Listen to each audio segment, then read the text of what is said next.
it's Ian from RTO here. Welcome to another classic album review.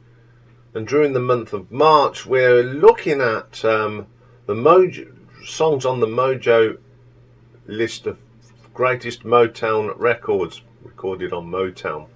And today, we're looking at Gladys Knight and the Pips. Now, Gladys Knight and the Pips are an American R&B soul funk family music group from Georgia in the city of Atlanta. They started making music in the early 50s and they were around for over 3 decades. They started off as simply as the Pips in 1952, derived from a cousin's nickname. The founding members are Gladys Knight, her brother Merrill Knight, sister Brenda Knight, and cousins Eleanor Guest and William Guest. They started performing at talent shows and they were signed to Brunswick Records in 1957. Brenda and Eleanor eventually left the group and they were replaced by another cousin, Edward Patton, and a non-relative friend, Langston George, in 1959, and they produced their very first single, Remember Every Time Beat of My Heart.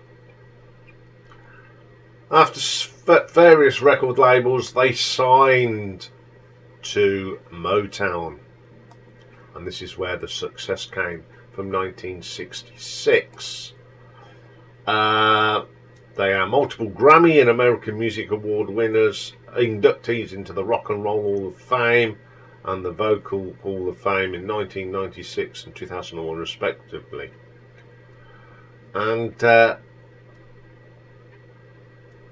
they disbanded in 1989. So the album that Mojo put on their lists is their 7th, and it was number 8 on their list, and it's Nitty Gritty. Now this came out in 1969 and it was featured Gladys Knight, Merrill Bubba, William Guest and Edward Patton. William Guest sadly passed away in 2015 and Edward Patton in 2005. So the first track on this album is a cover of a Temptations song, and it's their interpretation of Cloud 9. On what a great track this is. Gladys's vocals is really good. I love this funky sound. The backing vocals from the rest of the band are fantastic. It's a great song by the Temptations, and I think Gladys Knight and the Pips do a really good version of it. Running Out, a short track, but it's a belter. So soulful. Great singers. Gladys Knight, fantastic singer. I love that. Then we have a track called Didn't You Know You Had to Cry Sometime. Typical song of this time. The vocals are really good. It's a spirited song written by Ashford and Simpson. There's so much emotion in Gladys's voice on that. I do like it. Each line shows emotion. I Know I'm Losing You, very gospel. You could imagine Aretha Franklin singing this. It's really good. The title track, well, the Nitty Gritty, great song. Really good. It's got that real soulful sound on it. Ain't No Sun Since You've Been Gone is the next track. Some great guitar bits in this, apart from the great singing. It's one of the rockiest tracks on the album. All I Could Do Was Cry. I just love this. This is such one of them nice gospel-y sounding tracks. And Gladys Knight, what a soulful singer. Love that. Keep an Eye comes next. So it's another sort of very Motown. You know it's a Motown, recorded on the Motown label, because it's just got that Motown song. Great vocal, great backing vocals, the harmonies are there. Then we got Myself a Good Man. Love the bongos in this, and that electric, jangly, surreal sound. Brilliant track. It's Summer. A great ballad, probably one of the best vocals from Gladys on this album. The Stranger.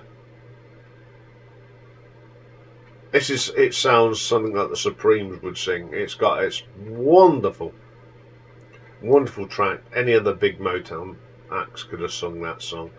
I Want Him to Say It Again. Great track to end the album. Really funky and groovy, and great vocals all round. Well, how did it do in the charts? Well, it peaked at number 19 in America. Didn't spent 11 weeks on the Billboard. Didn't chart over here though, which is a shame. But the guy that was doing this for Mojo, the person that did this for Mojo, says he rated it second only to Aretha Franklin as the world's best female singer. That's Gladys Knight. And don't underestimate the Pips. Their harmonies were grand and their moves were legendary. For all that they were overlooked at Motown, they did keep the group on the top 40 for seven consecutive years. Pretty good. This was their fourth album for Motown, and it's probably the most funkiest. But the thing is, they said that Gladys Knight and the Pips are rarely mentioned among the top Motown acts. I think that's a shame because they are really good. What do I think of this album? I think this is a great album. I'm glad this was in the list because I've heard this quite a lot, and it's very underrated and it gets forgotten about. And I'd say this is one of my favourite albums by Gladys Knight. I'm not a big fan, but this is one of my favourite albums because it's just got some great songs on this. So I'm going to give this an RTO ranking of 8 out of 10. Okay, that's all for today. Be back tomorrow. We've got I can't remember what part it is. I'll have to have a look. Part 5 of the Michael Schenker story, and we're going to look at the albums of the Macaulay Schenker group. And tomorrow's retro ranking is going to be Blondie. I'm going to pick my favourite Blondie songs. All that for tomorrow. Have a great day. It's a miserable grey day here in Northampton, so we won't be venturing very far. Bye for now.